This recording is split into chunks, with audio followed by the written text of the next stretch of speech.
Citizen channel में आपका स्वागत है। मैं हूं चंदू सुहेतिया और मेरे साथ में है एडवोकेट शोएब खान।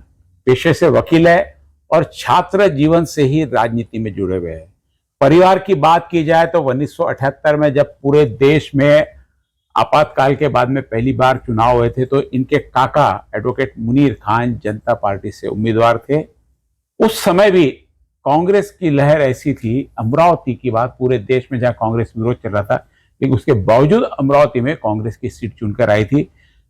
सुरेंद्र भुयार उस समय चुन के आए थे, एडवोकेट मुनीर खान जनता पार्टी से खड़े थे और जो दूसरे नंबर पे रहे थे, बराबर दूसरे नंबर। इस परिवार के शोएब खान उसके बाद में लगातार छात्र राजनीति में कांग्रेस के साथ में जुड़े रहे, कांग्रेस की समकक्ष पार्टियों के साथ में जुड़े रहे और अभी पेशे से एडवोकेट और फिलहाल राजनीतिक और सामाजिक क्षेत्र में अपना कार्य देखते। कोरोना काल में इन्होंने प्लाज्मा देकर लोगों को प्रेरणा दी और कई लोगों को प्लाज्मा के लिए प्रेरित किया और कई बार रक्तदान कर चुके हैं। अभी हमारे यहाँ पे कांग्रेस के तरफ से यहाँ हमारे से चर्चा करने आए हैं। जानते हैं इनसे कि क्या इनके दिल में है और क्या चाहते हैं अमरावती में होने वाले खासदार से, और क्या नहीं हुआ और क्या होना चाहिए और क्या करेंगे, क्योंकि क्या नहीं हुआ वही होना चाहिए और जो नहीं हुआ वो होना चाहिए। ऐसा क्या लगता है कि बलवंत वानखेड़े खड़े हैं जिनके लिए हम आपसे चर्चा करने जा रहे हैं। ऐसा क्या है बलवंत वानखेड़े में जो अभी चुन कर आएंगे? देखिए, आज का जो हालात चल रहे देश के, हमको सिर्फ अमरावती तक ही सीमित नहीं रहना चाहिए, हमको देश की राजनीति पर भी ध्यान देना चाहिए। आज पूरे देश के अंदर नफरतों वाली राजनीति चल रही है और जो विकास होना चाहिए या जो देश के अंदर एक देश को आगे बढ़ाने वाला जो काम होना चाहिए वो पूरी तरह से बंद है। एक ऐसा मसाला परोसा जा रहा है लोगों को जिससे नफरतें ज़्यादा बढ़ रही है। और राहुल गांधी का वो जो मिशन था मोहब्बत की दुकान, और उन्होंने जो पूरे देश में पैदल चल के लोगों को जो संदेश दिया, मैं उससे काफ़ी प्रभावित हूँ। और मुझे ऐसा लगता है कि आज वो समय आ गया है कि जब देश को तरक्की की तरफ हमने ले जाना चाहिए, और वो तरक्की नामुमकिन है इसके बगैर कि जब तक सारे समाज एक जगह ना आए। सारे समाज को लेकर ही आप देश को आगे बढ़ा सकते हैं। देश तो आगे बढ़ रहा, पूरा देश मोदी मोदी मोदी मोदी कर रहा, पूरे विदेशों में मोदी की बात चल रही है।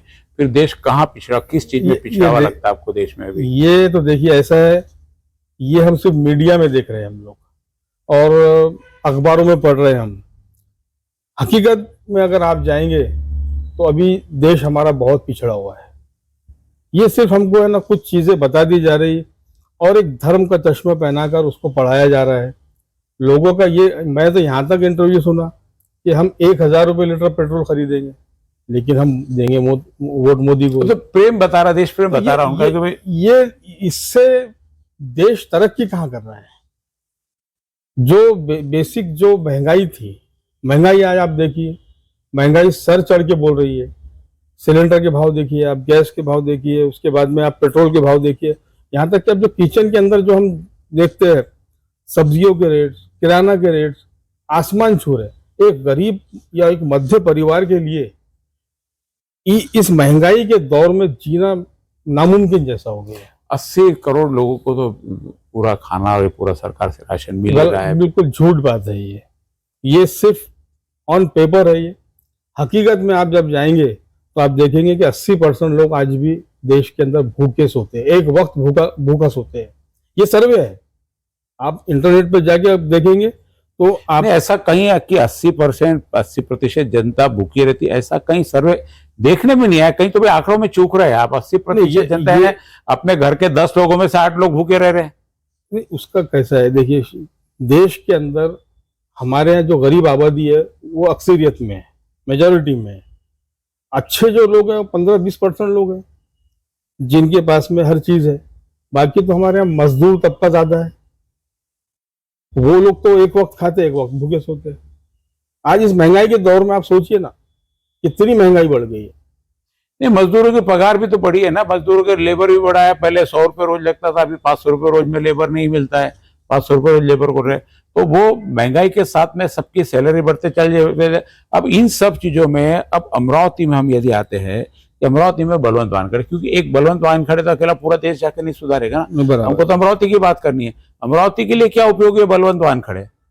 जो नवनीत राणा नहीं कर सकी बलवंत वानखड़े करेंगे, जो बीजेपी नहीं कर सकी वो कांग्रेस करेगी। देखिए, देश पर 70 साल कांग्रेस की हुकूमत रही, जी। लेकिन इन 70 सालों के अंदर कभी हमने ये नहीं देखा है कि लोग आपस में एक दूसरे के खून के प्यासे हो गए। लोग यहाँ पर रह रहे थे और जो भी था अच्छे से जी रहे थे यहाँ पर। लेकिन ये 10 साल के अंदर, ये 10 साल का दौर आप देखिए, रोज़ाना हम सोशल मीडिया बोलिए या अखबारों के अंदर हम रोज़ाना ये देख रहे हैं कि किसी को मार दिया जा रहा है, किसी की जान ले ली जा रही। तो ये जो नफरतों वाली जो राजनीति हावी हो गई है ना, इसके लिए इनको आज रोकना बहुत ज़रूरी है। ये इस देश के अस्तित्व का मामला है। देखिए, एक एक बूंद से तालाब भरता है। अगर हम एक एक सीट पे अगर हम सोचेंगे तो ही हुकूमत बदलेंगी।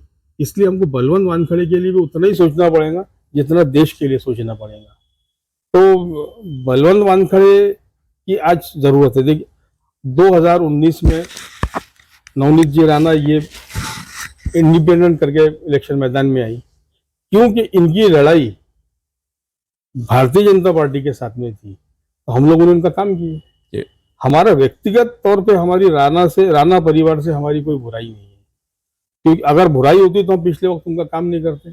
पिछले तो कांग्रेस के समर्थन से खड़ी थी, तो कांग्रेस का तो आपको काम करना ही करना था। नहीं, लेकिन हमारा वो परिवार से ये नहीं है। लेकिन आज अगर वो किसी भी पार्टी से आ जाएंगे और ये उम्मीद करेंगे कि हम लोगों ने उनका काम करना चाहिए, तो ऐसा हो नहीं सकता। हमारी लड़ाई जो है वो विचारों वाली लड़ाई है हमारी। हम इस पे कॉम्प्रोमाइज ही नहीं कर सकते बिल्कुल भी। और हम जितनी हमारी कोशिश होंगी, हम ये चाहेंगे कि यहाँ पर कांग्रेस या भारतीय जनता पार्टी को जो पार्टी हरा सकती वो उम्मीदवार जीते। यहाँ पर कौन है दूसरा उम्मीदवार ऐसा भारतीय हमारे सामने अभी हरा सकता है? हमारे सामने प्रहार का भी क्या लगता है आपको अभी कि साथ में कंपटीशन में प्रहार आ जाएगी? क्योंकि कई जगह इन्हें शुरुआत में लग रहा था कि नहीं है, लेकिन बाद में देखा कि अभी काफी उनका प्रचार प्रसार सब कंटिन्यू चालू है। तो कहीं कांग्रेस को नुकसान पहुंचाएंगे या भाजपा को नुकसान पहुंचाएंगे? ये एक बात आपने बहुत अच्छी कही। जहां तक मैं समझता हूं, जो प्रहार का उम्मीदवार है, अब जाहिर सी बात है कि प्रहार जो है आज महायुति के साथ में बैठी है जी। ऐसा भी नहीं है कि उन्होंने महायुति छोड़कर वो महायुति में है, अभी भी महायुति में है। तो जाहिर सी बात है, अगर ये उम्मीदवार जीतते हैं, प्रहार महायुति, बच्चों को महायुति में है, दिनेश बाबू अभी शिवसेना छोड़ी नहीं उन्होंने। वो आपके महाविकास आघाड़ी का ही उम्मीदवार है। क्या महाविकास आघाड़ी की ये बगावत कही जा सकती? वो तो समझ नहीं आता। उनकी जब टिकट कटी और उन्होंने जब प्रहार से संपर्क किया, उसी वक्त ये समझ में आ गया कि उन्होंने बगावत की। लेकिन मेरा जो बोलना है कि वो प्रहार पार्टी से लड़ रहे, और प्रहार पार्टी जो है ये महायुति के साथ में है, उन्होंने अभी वहां से हटे नहीं हो। तो जाहिर सी बात है, अगर कभी इनकी सीट आई तो ये किसके साथ जाएंगे? बात तो यही हो रही है, ऐसा खाइए या इधर से खाइए, बात तो एक ही हो रही है। यानी दिनेश बुब भी आया तो आपका कहना है कि बीजेपी में ही जाएगा? बिल्कुल। तो फिर जो बात सरकार बदलने की, ये बदलने की, वो थोड़ा सा, लेकिन अभी बच्चों को तो रामटेक में कांग्रेस को समर्थन दिया है। वो उनका वो पर्सनल मामला है उनका। लेकिन अमरावती की हद तक जहाँ हम बात करेंगे तो हम तो ये सोचेंगे कि हम एक मर्तबा हम धोखा खा गए। हम लोगों ने जो पिछली दफा 2019 में जो गलती की, ये सोचकर कि ये भारतीय जनता पार्टी के खिलाफ में, एनडीए के खिलाफ में ये उम्मीदवार है और हमने उसको अपने वोट दिए, लेकिन चंद ही महीनों के अंदर वोट तो बाकी लोगों ने भी दिए ना, बाकी सभी लोगों ने दिए। 4,75,000 वोट मिले उनको, सभी तबके से, सभी तरफ से, सब जगह से वोट मिले। कहीं ऐसा नहीं कोई विशेष समुदाय का इतने से ये होता है करके, सभी तरफ से वोट मिले। मैं मानता हूँ आपकी बात को, लेकिन हमने जो वोट दिए, हमको तो हमारे वोट का अफसोस होगा ना जी। हमको हमारे वोट का अफसोस है कि जिस विचारधारा को हमने चुनकर दिया, उस विचारधारा को खारिज कर अपोजिट विचारधारा में जाकर, तो सभी का, आपका नहीं, सभी को इसका अफसोस हुआ कि हमने जिस कांग्रेस और राष्ट्रवादी से उनको चुन के दिया, जो उनके जिस विचारधारा के लिए काम करनी थी, अब और विचारधारा की राजनीति तो भी कहाँ रही। हम तो आ रहे वापस बलवंत वानखड़े। अब अमरावती शहर पे यदि आते हैं, क्योंकि देखो चुनाव देश के लिए हो रहा है, लेकिन अमरावती का उसमें महत्व छोड़ा नहीं जा सकता। यदि हम कहेंगे देश में सदन में ही बैठ के काम करना, अमरावती के बारे में नहीं सोचे, तो ऐसा तो नहीं होगा ना। अमरावती के डेवलपमेंट के बारे में भी सोचना पड़ेगा। नागपुर का डेवलपमेंट लगातार बढ़ते जा रहा, अमरावती का बैकलॉग बढ़ते जा रहा है। इस बैकलॉग को दूर करने के लिए बलवंत वानखड़े और कांग्रेस के पास में क्या प्लान है कि अमरावती को एक अच्छी दिशा देंगे? अब इसके लिए ऐसा है, अब आपको ना ये 10 साल का इतिहास देखना पड़ेगा। तो जान दो ना, अभी अपन अब क्या हुआ देखो, इतिहास अब सबको पता नहीं है। बता रहा हूँ एयरपोर्ट नहीं आया, हाँ। टेक्सटाइल पार्क नहीं आया, अपना स्काई वॉक नहीं हुआ, डेवलपमेंट नहीं हुआ, रेलवे नहीं आई, ये सब हुआ। अब या तो है, अब देखो रेलवे चल रही है, एयरपोर्ट का भी काम हो रहा है सबका, ये तो एक लंबी प्रोसेस से चलने वाली। हम अभी जनता के सामने इतिहास इसलिए जरूरी है आपको बताना कि पिछले जो 10 सालों में जो होना चाहिए था नहीं हुआ, नहीं वो हुआ। बलवंत वानखड़े। तो क्या ऐसा क्या जैसे देखिए, अब ये पिछले 10 सालों के अंदर सिर्फ हम लोगों ने अखबारों के माध्यम से, न्यूज़ चैनल के माध्यमों से ये सुना है कि फलानी चीज़ अमरावती में आने वाली है। जी। अब अगर हम थोड़ा सा प्रैक्टिकल इसमें जाए, अगर हम हकीकत पे, फैक्ट्स पे अगर हम जाए और हमारे यहाँ का MIDC अगर हम एक बार घूम ले, तो हम देखेंगे कि हम बहुत पिछड़े हुए हैं। नागपुर, पुणे वगैरह जो है, इन सिटियों से हम इतने हाँ, पीछे हैं। विदर्भ का कंपैरिजन करें तो नागपुर के बाद में अमरावती बड़ा शहर है विदर्भ का। कोई मतलब नहीं, कोई ऐसी इंडस्ट्रियाँ नहीं है जहाँ पर हमारे बच्चों को उसका रोजगार का अवसर मिले। और कुछ चंद इंडस्ट्रियाँ हैं तो बाहर से आकर यहाँ पर व्यापार कर व्यापार कर पैसा रहे हैं। लेके जा रहे हैं और हमारा पैसा लेके वो चले जा रहे हैं। और सबसे बुरी बात ये है कि हमको यहाँ पर मजदूर भी यहाँ पर बाहर के आकर यहाँ पर कमाई कर रहे हैं जी। और हम हो रहा है क्या है कि आज जो सिस्टम चल रहा है कि मजदूरों की भी आजकल यूनियन बन गई है, उनकी भी ठेके पद्धति पर मजदूरी हो रही है। तो और ये सारे जो लोग हैं ये बाहर के मजदूर हैं, यूपी से, बिहार से जो लोग आते हैं, वो लोग आजकल पूरा आके यहाँ का पूरा काम ले ले रहे हैं। और हमारे यहाँ का जो मजदूर है वो अम्बा गेट पे खड़े रह के इंतजार करता है। तो नुकसान किसका हो रहा है इसमें? शहर के लोगों का नुकसान हो रहा है। दूसरी बात यह है कि आप 10 साल के पहले जाइए तो इस शहर का आप विकास देखिए। इस शहर के अंदर अपने रेलवे स्टेशन नहीं था, कांग्रेस के राज में आया था, उसका डेवलप हुआ वो नहीं उसको, लेकिन जिस अंदाज में उसको बनाया गया, आज हमको उसका उपयोग कर रहे हैं हम लोग। आज हमारे बच्चे उसका आगे उपयोग करेंगे। दूसरी बात यह है कि आप देखिए कि अमरावती के अंदर कोर्ट बिल्डिंग नहीं थी हमारे पास में जी। ब्रिटिश के वक्त की कोर्ट बिल्डिंग थी जिसमें ढंग के रूम नहीं थे, कुछ नहीं था, बैठने के लिए जगह नहीं थी। आज आप आके देखिए कोर्ट के अंदर 6 माला बिल्डिंग है और हर तरह की सुविधा है वहाँ पर। तो ये चीज़ भी जो आई, ये भी कांग्रेस के राज में आई। अब आप 10 साल में बताइए मुझे कि कोई ऐसा एक कार्य कि जो भारतीय जनता पार्टी ने अमरावती के अंदर लाया हो जिसकी हम तारीफ करें। अब रहा सवाल एयरपोर्ट का, तो जैसा आज एयरपोर्ट को एक मुद्दा बनाया जा रहा है कि एयरपोर्ट, हर व्यक्ति एयरपोर्ट पे यानी नहीं हुआ वो बोलते हुआ नहीं हुआ। एयरपोर्ट बहुत अहम मुद्दा है क्या? मेरी सोच ऐसी है कि एयरपोर्ट से ज्यादा और बहुत बड़े बड़े मुद्दे हैं जिस पर हमको काम करना चाहिए। वैसे भी हमारे शहर से एयरपोर्ट कितनी दूरी पर है? 150 किलोमीटर। कोई फर्क नहीं पड़ता। अगर वो थोड़ा देर से भी हो जाए, देर सवेर हो जाए, उसमें तो कोई फर्क नहीं पड़ेगा। लेकिन जो बेसिक चीजें जो है, जो हमारे यहाँ होना चाहिए, जिससे हम रोजगार उपलब्ध करा सकते हैं। मुख्य समस्या सारी अमरावती की जो है, जो रोजगार का बैकलॉग है, उसके लिए यहाँ के उद्योग धंधे, यहाँ पे कोई ऐसा व्यवसाय, ऐसा बिजनेस, जैसे टूरिज्म का भी हमने यशोमती से बात की, तो धार्मिक रिलीजन टूरिज्म भी है, तो एक बहुत बड़ा स्कोप यहाँ पे मिल सकता है। यानी जरूरी नहीं कि रोजगार यानी नौकरी नहीं, उसके अलावा एक चीज़ और है कि हमारे यहाँ पर कारीगिरी जो है, इसमें हमारा शहर बहुत ज़्यादा माहिर है। चाहे वो कंस्ट्रक्शन के एतबार से हो, इंजीनियरिंग के एतबार से हो, या मैकेनिकल लाइन हो, ऐसे लोग हैं शहर के अंदर। लेकिन अफसोस के साथ कहना पड़ रहा है कि ये जो माल है हमारे पास में, ये जो हमारा मतलब खजाना है, ये पलायन कर रहा है। स्किल ये बाहर जा रहा है। ये इसके लिए जिम्मेदार कौन रहेगा? जो सत्ता में है, क्योंकि वो सत्ता वाले लोग इनका शहर के अंदर का इंतजाम ही नहीं कर रहे। तो ये पलायन करके बाहर जाके कमाई कर रहे हैं। तो हमारा जो हुनर है, हमारा जो, जिनको हम जेवल्स बोलना चाहिए, वो लोग कभी हम इस्तेमाल नहीं कर पा रहे। और सारे माइग्रेट हो रहे हैं यहाँ से। वो यहाँ से माइग्रेट हो रहे हैं। तो मेरी ये इच्छा है कि ऐसा कोई खासदार हो, ऐसा कोई जनप्रतिनिधि हो जो इन बातों पर भी ध्यान दे। और एक सबसे बड़ी समस्या जो है, आज हमारा शहर जो है, इसका जो मार्केट एरिया है वो विद इन 10 किलोमीटर्स के दायरे में है।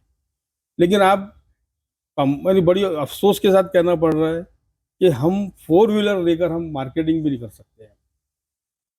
अब ये तो पुराना शहर है, देखो शोएब भाई, ये पुराना शहर है।